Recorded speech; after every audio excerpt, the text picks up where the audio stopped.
Hello viewers, আসসালামু আলাইকুম। তো আজকে আমি একটা নতুন ভিডিও নিয়ে চলে এসেছি। তো ভিডিওটিতে আমি 5টা মেনলি টপিক নিয়ে আলোচনা করব। তো 1 নম্বর হচ্ছে পড়াশোনার স্ট্র্যাটেজি, মক টেস্ট অ্যানালাইসিস, বাড়িতে যারা কাজকর্ম করে মহিলা বা পুরুষ, তো তাদের ক্ষেত্রে কীভাবে পড়াশোনার টাইম বের করা যায়, আর কুইক অ্যান্ড ইফেক্টিভ রিভিশন এটা আমরা কিভাবে করব, আর হচ্ছে অডিও লার্নিং আমরা শুনে শুনে একটা হেডফোনের সাহায্যে শুনে শুনে আমরা কিভাবে আমরা শিখব, সেটা আমরা আজকে এই ভিডিওর মাধ্যমে আলোচনা করব। তো আজকের প্রথম টপিক হচ্ছে পড়াশোনার স্ট্র্যাটেজি। তো এই স্ট্র্যাটেজি আমাদের কি হওয়া উচিত? তো প্রথমত আমাদের আর এক্সাম আমাদের বেশি দিন নাই, ডাব্লিউপি যে এক্সামগুলো আছে, তো সেক্ষেত্রে আমাদের আশা করছি অনেকের প্রায় সিলেবাস শেষের দিকে।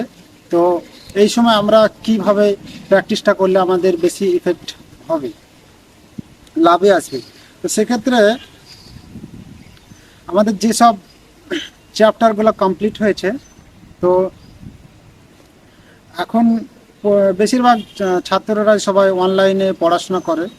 তো তাদের ক্ষেত্রে বলি যে যেগুলা নোট করা হয়েছে ওগুলা প্রত্যেকটা ভালো করে রিভাইজ একবার করে নাও। একবার রিভাইজ করার পরে মক টেস্ট দিতে হবে। তো মক টেস্টটা আমি প্রিফার করব যে টেক্সট বুক বলে যে একটা অ্যাপ আছে, সেটা থেকে মক টেস্ট দিতে হবে। তার কারণ আমি সেটা নিজে ব্যবহার করি, সেটা খুবই উপকার পাওয়া যায় সেখান থেকে। তো টেক্সট বুকে নিজের যে মানে সিলেবাস যে আছে, এক্সাম আছে, সেই এক্সামকে সিলেক্ট করে আমি প্রিফার করব 2টে মক টেস্ট দিতে। সেম মক টেস্ট মানে 1 নম্বর মক টেস্ট, 2 নম্বর মক টেস্ট। তো 2টা মক টেস্ট দেওয়ার পরে মক টেস্টগুলোকে অ্যানালাইসিস করতে হবে। তো অ্যানালাইসিস আমরা কিভাবে মক টেস্টকে অ্যানালাইসিস করব? তো প্রথমত মক টেস্ট দেওয়া হয়ে গেল, কত নাম্বার পেলাম সেগুলো মোটামুটি একটা আইডিয়া যা হলো। তারপরে প্রত্যেকটা সাবজেক্ট যে আছে সেই সাবজেক্ট ওয়াইজ, যেমন ম্যাথ কতটা ঠিক হয়েছে, কতটা ভুল হয়েছে, জিকে কতটা ঠিক হয়েছে, কতটা ভুল হয়েছে, রিজনিং কতটা ঠিক হয়েছে, কতটা ভুল হয়েছে, ইংলিশ কতটা ঠিক হয়েছে, কতটা ভুল হয়েছে, প্রত্যেকটা মানে ডিটেল ওয়াইজ নোট করতে হবে যে কোনটা আমার কতটা ঠিক হয়েছে আর আমি কতগুলা অ্যাটেম্প্ট করতে পারিনি। তো এইগুলা লিখতে হবে। তারপরে আরও আছে যে যেটা আমার ভুল হয়েছে সেটা আমি কোশ্চেনে যাব যে সেটা কেন ভুল হয়েছে, তো সেটাকে আমাকে সলভ করতে হবে। তারপরে যেটা আমি পারিনি সেটা কেন পারিনি বা কোন টপিক থেকে পারিনি, তো যে টপিক থেকে পারিনি বা যে টপিকে ভুল হয়েছে সেইগুলা আবার আমি টপিকটাকে ইউটিউবে সার্চ করে হোক বা বই থেকে হোক সেটাকে আবার ক্লিয়ার করে নিতে হবে। আর যে আছে টেক্সট বুক অ্যাপ আছে, তো সেক্ষেত্রে আরেকটা জিনিস ভালো ওর আছে যে মক টেস্ট দেওয়ার পরে অ্যানালাইসিসের মধ্যে ওর weak point, strong point and average point এগুলো দেখায়, মানে কোন কোন চ্যাপ্টারে সে উইক আছে, অ্যাভারেজ আছে, সেগুলো দেখায়। তো সেখান থেকে কিছু নোট করতে হবে যে যেগুলো উইক পয়েন্ট আর অ্যাভারেজ পয়েন্ট, তো সেগুলোকে নোট করতে হবে। হয়তো ইকোনমিক্সে উইক আছে বা আর্ট অ্যান্ড কালচারে উইক আছে বা ওয়ার্ল্ড জিওগ্রাফিতে উইক আছে, তো সেইগুলাকে পার্টিকুলারভাবে আগে ইমপ্রুভ করতে হবে। তো এগুলা ইমপ্রুভ করতে হবে, একটা একটা করে ইমপ্রুভ করতে হবে। ইমপ্রুভ কীভাবে করবে? প্রত্যেকটা যে কটা 4-5টা টপিক আমার হলো উইক পয়েন্ট, তো সেইগুলোকে ইমপ্রুভ করার জন্য আমাকে বই থেকে বা অনলাইন থেকে আমাকে পার্টিকুলারভাবে টপিক সার্চ করতে হবে, দিয়ে প্রত্যেকটাকে নোট তৈরি করতে হবে। তাহলে যেগুলো আমার উইক পয়েন্ট ছিল সেগুলোকে আমার মানে সেগুলোকে আবার নোট তৈরি করতে হবে। তাহলে আমার উইক পয়েন্টটা আপ হয়ে গেল একটু। তাহলে আগামীতে আমার যখন আমি মক টেস্ট দেবো তাহলে আমার আমার স্কোর বাড়বে। আর আর একটা হচ্ছে quick revision and effective revision. তো এটা কিভাবে হবে? তো যখন আমরা প্রতিদিন পড়াশোনা করি, ক্লাস করি, তো প্রত্যেকটা একটা ক্লাস করছি, হয়তো আমি সায়েন্সের সাউন্ড সাউন্ড যে টপিক সেই টপিকে ক্লাস করছি। তো সাউন্ডে যে একটা টপিক হয়েছে বা সাউন্ডের আগের চ্যাপ্টারে কিছু হয়েছে, তো প্রথম ক্লাসটা, ওই ক্লাসটা শুরু করার আগে আগের দিনে যেগুলো আমি ক্লাস করেছিলাম সেগুলো আমাকে তাড়াতাড়ি একবার চোখ বুলিয়ে নিতে হবে। তাহলে আমার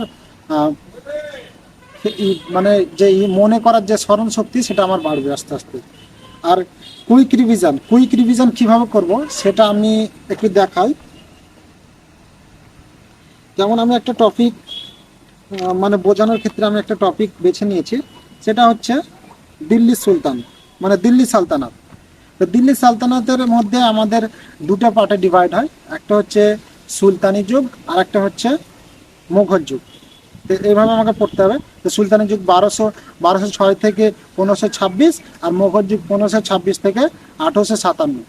তারপরে সুলতানি যুগের মধ্যে কোন কোন এগুলো আছে, মানে বংশ আছে। যেমন সুলতানি যুগের মধ্যে দাস বংশ আছে, খলজি বংশ আছে, লোদি বংশ আছে, আরো কয়েকটা বংশ আছে। যেমন দাস বংশ, তো দাস বংশের আবিষ্কার, দাস বংশের প্রতিষ্ঠাতাকে, প্রকৃত প্রতিষ্ঠাতাকে, আর শেষ রাজাকে, এগুলো আমাকে দেখে নিতে হবে। আর হচ্ছে যে ওই বংশের যারা রাজা আছে তারা কি কি তৈরি করেছে, কি তাদের কি কি বিখ্যাত নাম আছে, সেগুলো আমাকে করতে হবে। যেমন হচ্ছে দাস বংশের প্রতিষ্ঠাতা কুতুবউদ্দিন আইবক। তো কুতুবউদ্দিন আইবক সম্পর্কে কিছু তথ্য, এবং কুতুবউদ্দিন আইবককে লাক্স বক্স বলা হয়। তারপর কুতুবউদ্দিন আইবক কি কি তৈরি করেছে, 2.5 দিনকার ঝোপড়া করেছে, কুবাতুল ইসলাম মসজিদ যে আছে সেগুলো করেছে। তো এইভাবে প্রত্যেকটা রাজার সম্পর্কে ঝড় একটা ই করে নিতে হবে। তো এরকম প্রত্যেকটা রাজা হোক, প্রত্যেকটা বংশ, এভাবে কুইক রিভিশন করতে হবে, শর্ট নোট করতে হবে। নোট সবসময় শর্ট করতে হবে। আর হচ্ছে অডিও যে লার্নিং কথাটা বললাম, সেটা হচ্ছে আমি যে নোটস বানালাম বা পয়েন্ট আউট করলাম সেগুলোকে আমার মোবাইলের মাধ্যমে রেকর্ডিং করে সেগুলোকে রেকর্ডিং করতে হবে, নিজেই পড়তে হবে, ঝরঝর করে একটু স্পিডের মাধ্যমে পড়তে হবে, সেটাকে অডিও রেকর্ডিং করতে হবে। অডিও রেকর্ডিং যেমন হচ্ছে দিল্লি সুলতান যে টপিক আছে, 4-5টা বংশ আছে, সে কটাকে একটা ক্লিপের মধ্যে করে রাখতে হবে। তারপরে হচ্ছে যেমন আমাদের হচ্ছে স্বাধীনতা আন্দোলন, এটা একটা চ্যাপ্টার। এই স্বাধীনতা আন্দোলনের মধ্যে যেগুলো আছে, কংগ্রেস মুভমেন্ট যতগুলো আছে, ওগুলো একটা অডিও মানে ক্লিপের মধ্যে রাখতে হবে। এইভাবে প্রাচীন যুগের মধ্যে একটা ক্লিপ রাখতে হবে। তারপরে মোগল আলাদা করলে মোগল আলাদা করতে পারে, সুলতান যুগ আলাদা করলে আলাদা করতে পারে, এইভাবে পার্ট ভাগ করতে হবে। তারপরে এমন আছে যারা বিখ্যাত ব্যক্তি, নেতাজি আছে, মহাত্মা গান্ধী আছে, সর্দার বল্লভভাই প্যাটেল আছে, এইভাবে যারা বিখ্যাত ব্যক্তি আছে তাদের মধ্যে তাদের যে হিস্টোরিগুলো আছে, তো সেইগুলোকে একটা ক্লিপের মধ্যে রেকর্ডিং করে রাখতে হবে। যখন আমি ফাঁকা সময় বাসে যাব বা কোনো জায়গায় যাব, তখন আমি হেডফোনটা ভরে আমি তাড়াতাড়ি সেটাকে রিভিশন করতে পারবো। আর একটা হচ্ছে যে ইউটিউব থেকে যদি আমরা পড়ি, সেই ইউটিউবের যে ভিডিওগুলো দেখি সেগুলো প্লে লিস্ট থাকে, প্রত্যেকটা টপিকের প্লে লিস্ট থাকে সাবজেক্টের। তো সেই প্লে লিস্টগুলো আমি অবসর সময়, ফাঁকা সময় বা বাসে যাতায়াতের সময় আমি সেম যেটা আমি ক্লাস করলাম আজকে, তো সেটাকে আমি চেষ্টা করব আজকে যে সকালে ক্লাস করেছি, কোনো এক সময় যদি ফাঁকা পাই, তাহলে সেটাকে আমি ওই সেম ক্লাসটাকে আবার ইউটিউবের মধ্যে যে 2x যে স্পিড আছে, তো সেটা 2x স্পিড দিয়ে আমি ঝড়াঝড় সেটাকে আবার রিভিশন করে নেব। তো মেন ব্যাপার হচ্ছে আমার হচ্ছে রিভিশন আমি যত করব তত আমার হচ্ছে আমার যে কোশ্চেন সেটা ক্লিয়ার হবে। তো জিকেটা হচ্ছে, জিকে কীভাবে পড়ে, জিকে যতক্ষণ না আমার ওই টপিকের যে কোশ্চেন মনে আসবে না, চোখে ভাসবে না, ততক্ষণ পর্যন্ত আমি জিকেটা প্র্যাকটিস করে যাব, পড়ে যাব, বারবার পড়েই যাব। এইভাবে প্র্যাকটিস করতে হবে। আর যেমন অ্যানালাইসিস করার পরে যে আমাদের ডাব্লিউপি কনস্টেবলের সিলেবাস অনুযায়ী আমি বলছি, ম্যাথে হচ্ছে 25টা কোশ্চেন, জিআই 25, জিকে 25, আর 10 ইংলিশ।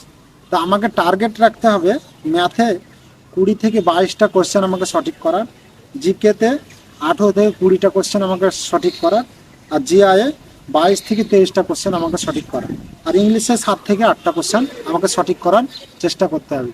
আর সবসময় চেষ্টা করতে হবে যাতে নেগেটিভ মার্কিং না হোক, আমার নাম্বার কম আসুক কিন্তু যাতে নেগেটিভ মার্কিং না হয়। আর একটা ব্যাপার যে মহিলারা বা ছেলে বা মেয়ে তারা বাড়িতে কাজ করে, যেমন মহিলারা বাড়িতে কাজ করে, বাড়ির থালা বাসন রান্না বান্নার যে টুকটাক কাজ, যার যেমন কাজ আছে, সেক্ষেত্রে নিজের মায়ের বাড়ি হোক বা শ্বশুর বাড়িতে হোক, এখনকার যুগে পড়াশোনার ক্ষেত্রে মহিলাদের আশা করছি কোনো বাধা আসবে না। তার কারণ হচ্ছে আগেকার দিনে অনলাইনের সুবিধা ছিল না, সেই ক্ষেত্রে মহিলাদেরকে বাইরে যেতে হতো, তো সেক্ষেত্রে সবাই ঠিকমতো পছন্দ কেউ করতো কেউ করতো না। তো এক্ষেত্রে এখন সবই অনলাইনের মাধ্যমে ইউটিউবে পাওয়া যাচ্ছে, সাবস্ক্রিপশনের মাধ্যমে পাওয়া যাচ্ছে। তো সেক্ষেত্রে অনলাইনে বাড়িতে বসে পড়াশোনা মহিলাদেরকে আশা করছি কেউ বাধা দিবে না পড়াশোনার জন্য। এবার যদি কোনো পরিবার সমস্যা করে তো তাকে বোঝাতে হবে। তো বাড়িতে যে কাজগুলো হয়, একটা মহিলার মানে গড়ান হচ্ছে 2 ঘন্টা থেকে 4 ঘন্টা কাজ হয়, তার বেশি কাজ খুবই কম হয়।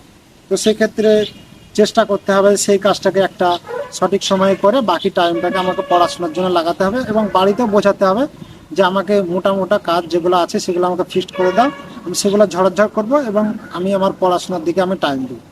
তো এইভাবে নিজের সময়টাকে কাজে লাগাতে হবে, আর বেশি সময় নেই, তো পড়াশোনাটাকে চালিয়ে যেতে হবে।